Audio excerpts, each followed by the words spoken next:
The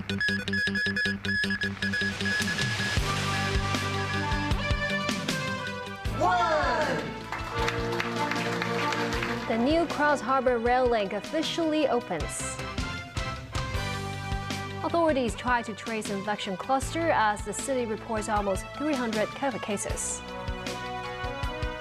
And Ocean Park's Water World reopens to visitors today.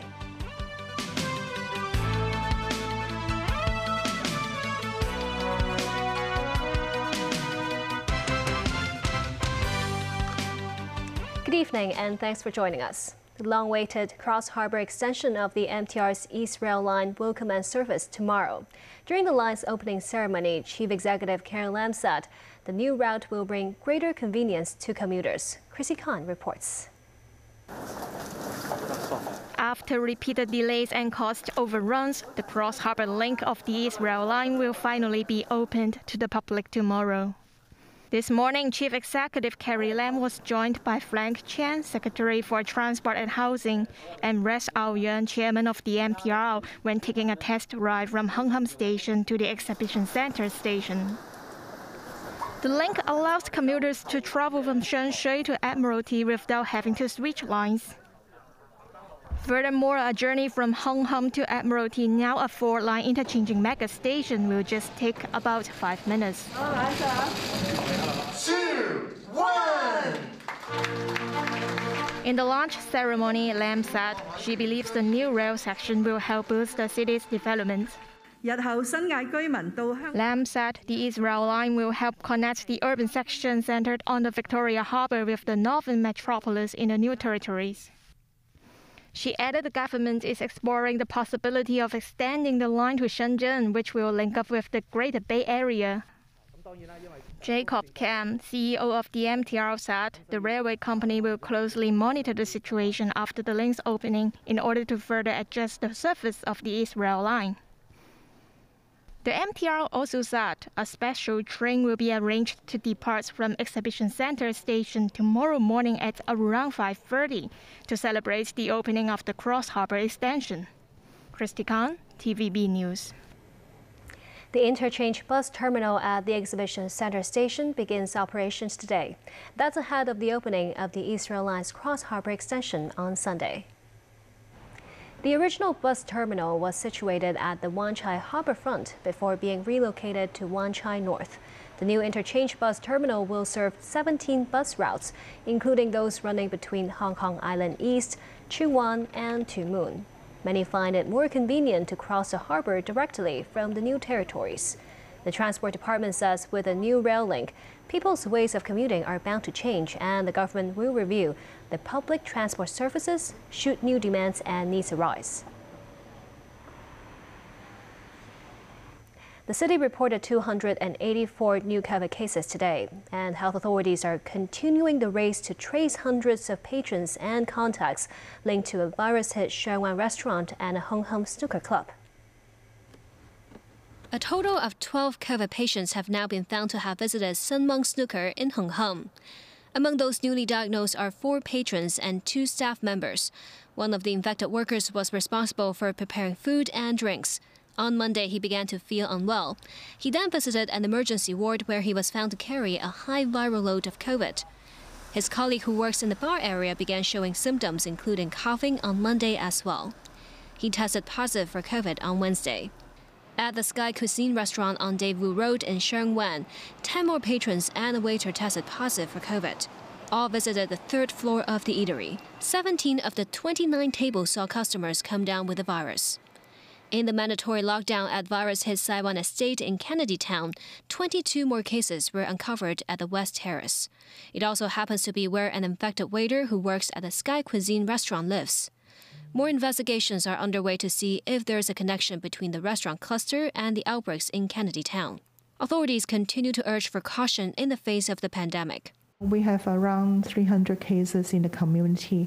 There are definitely a lot of silent transmission in the community. So we only note those major clusters so we can take action, but we understand there may be a lot of transmissions through other routes. Furthermore, 33 imported infections were reported. One of the earlier detected cases was found to carry the Omicron BA.4 mutant strain. Ocean Park's Water World reopened today after a 4-month closure due to the pandemic, but it only opened at half capacity. Some visitors were happy to visit the attraction, saying they are not worried about the unstable weather. Visitors are required to wear face masks all the time if they're not on the rides. They also have to make online reservations and health declarations prior to the visit. Those who are aged 12 or above have to comply with the vaccine pass requirement and scan the Leave Home Safe QR code upon entry. As a sweetener, the theme park distributed gift bags to the first 200 visitors of the day. China's top political advisory body, the CPPCC, convened a bi-weekly consultation session on Friday. During the meeting, CPPCC Chairman Wang Yang stressed the importance of capacity building for Patriots. Kip Long has details. The session of the National Committee of the Chinese People's Political Consultative Conference was held in Beijing yesterday. Wang Yang, chairman of the CPPCC National Committee, presided over the meeting. Wang highlighted the necessity and urgency of enhancing capacity building for those who love the country, Hong Kong and Macau. He also underscored the importance of adhering to the fundamental principles of Patriots administering Hong Kong and Patriots administering Macau. Wang called for efforts to unite patriots and help improve their capabilities, such as enhancing political consciousness and forging close ties with the people. He said this will help the realization of good governance in the 2 special administrative regions and ensure the steady practice of one country, 2 systems. 10 CPPCC members spoke at the session, while more than 19 members voiced their opinions via an online platform. They extended congratulations on John Lee's election as the chief executive designate of Hong Kong. The attendees said since the handover of the 2 SARs, those who love the country and love Hong Kong and Macau have played an important role and withstood tests. They suggested that high priority should be given to enhancing political integrity and capability in governance among the governing teams of the SARs. The members also suggested strengthening patriotic education for young people in Hong Kong and Macau. Caleb Loon, TVB News. China's embassy in the UK has criticized British Foreign Office Minister James Cleverly after he said the arrest of Cardinal Joseph Zen and 3 others under the national security law was unacceptable.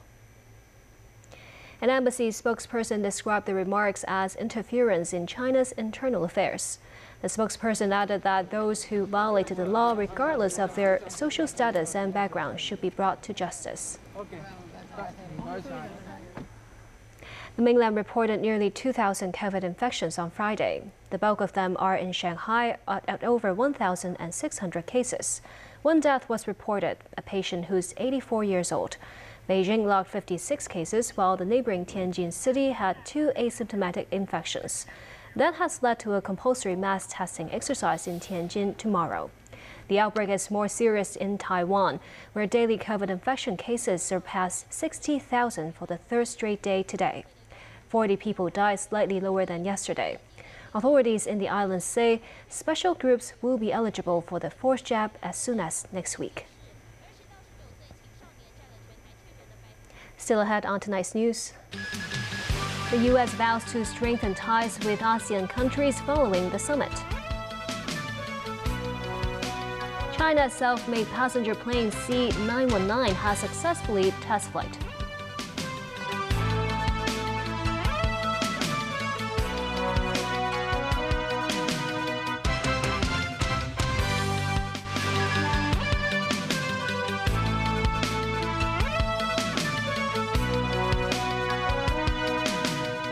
Welcome back. A 2-day joint summit in Washington between the U.S. and Association of Southeast Asian Nations concluded on Friday. The 2 sides have agreed to escalate their strategic partnership.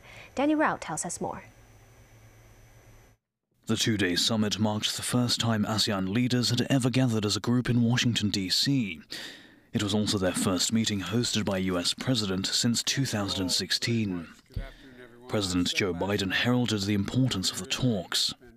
We're not only celebrating 45 years of partnership and friendship between ASEAN and the United States, We're launching a new era in U.S.-ASEAN relations. ASEAN and the US outlined a 28-point vision statement after the conclusion of the summit. In it, the two sides agreed to escalate their relationship from a strategic partnership to a comprehensive strategic partnership in November. With regards to the Russian invasion of Ukraine, the two sides did not directly condemn Russia by name for its military actions. US President Biden also announced further financial investment in the ASEAN partnership. I'm announcing another $150 million of initiatives to deepen U.S.-ASEAN relations. And I'm also proud to announce that I have nominated one of my closest advisors to be U.S. Ambassador to ASEAN, Johannes Abraham. Certain analysts say the nomination of Abraham, Chief of Staff of the White House National Security Council, signifies Biden's intent to address what Washington sees as a threat posed by China in Southeast Asia. Vice President Kamala Harris added the U.S. would remain in Southeast Asia for generations. She stressed the need to maintain freedom of the seas, which the United States says is being challenged by Beijing. However, neither Biden nor Harris mentioned China by name over the course of the summit. Beijing's foreign ministry also discussed its ties with ASEAN. Spokesperson Zhao Lijian said, as a good neighbor and partner of the group, China always makes ASEAN a priority and is committed to promoting common development. Last November, Beijing pledged $1.5 billion in development assistance for ASEAN over 3 years. Meanwhile, President Biden is set to visit South Korea and Japan next week in what will be his first trip to Asia as U.S. president. He will hold talks with the leaders of the two countries, in addition to those from Australia and India, who form the so-called Indo-Pacific Strategic Alliance, or Quad Group. Daniel Rao, TVB News. New Zealand Prime Minister Jacinda Ardern has tested positive for COVID-19. Ardern says she still plans to travel to the U.S. later this month for a trade trip and to give a commencement speech at Harvard University. She said on Instagram she's disappointed she'll miss several important political announcements over the coming week. They include the government's annual budget and a plan to reduce greenhouse gas emissions. Ardern, who's fully vaccinated, had been isolating at her Wellington residence since last Sunday after her fiancé and her daughter both tested positive. Her office said she began experiencing symptoms on Friday and she tested positive this morning. The White House says it's seeking clarification from Turkey after President Recep Tayyip Erdogan said his country is not favorable towards Finland and Sweden joining NATO. I think there's no question, and you've seen this from the public statements of a number of NATO leaders, that there is broad support from NATO member countries in Finland and Sweden's, desire or interest, stated interest in applying to join NATO, but we are continuing to work with Turkey. President Erdogan said yesterday Turkey may use its membership in the Western Military Alliance to veto moves to admit the countries. He cited Sweden and Finland's alleged support for Kurdish militants that Turkey considers terrorists. Sweden and Finland have historically remained neutral, but that changed after Russia's invasion of Ukraine. A report by the Swedish government said Moscow would react negatively to Sweden joining NATO and launch countermeasures. The C919, a passenger plane that China developed, had a successful maiden test flight today. The jetliner took off at around 7 a.m. from Shanghai Pudong International Airport and landed at the same site at around 10 a.m. During the flight that lasted about 3 hours, pilots and engineers coordinated to complete all designed operations. The C919, China's first self-developed trunk jetliner, offers up to 174 seats and can fly some 5,500 kilometers in distance. Back in Hong Kong, the police arrested 22 people after busting a fraud syndicate that allegedly offered fake low-interest loans. The police said the syndicate was allegedly involved in at least 7 fraud cases, and the victims lost a total of more than $1.9 million.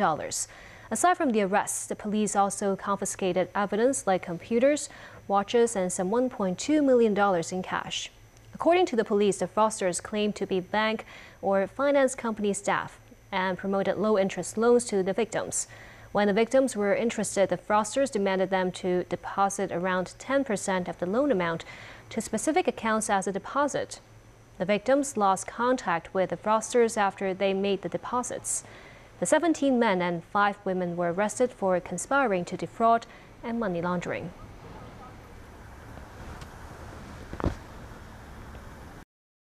That's the news. Thank you for watching.